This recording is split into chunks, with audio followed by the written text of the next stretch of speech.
Hello everyone. Stepperline offers two series of drivers, Series D and Series Y.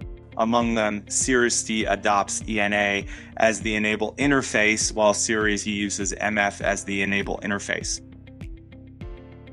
Let's clarify the core conclusion.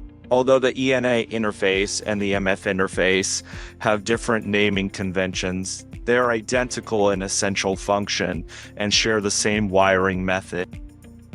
First, we focus on the DM560 driver, disconnect the ENA interface, and the motor will enter a shaft locked state with the motor shaft unable to be rotated manually.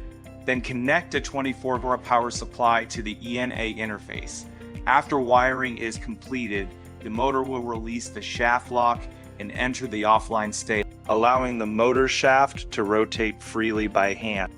Next, we demonstrate with the DM560Y driver. Disconnect the MS interface and the motor will enter a shaft locked state with the motor shaft, unable to be rotated manually. Then connect a 24-volt power supply to the MSS interface.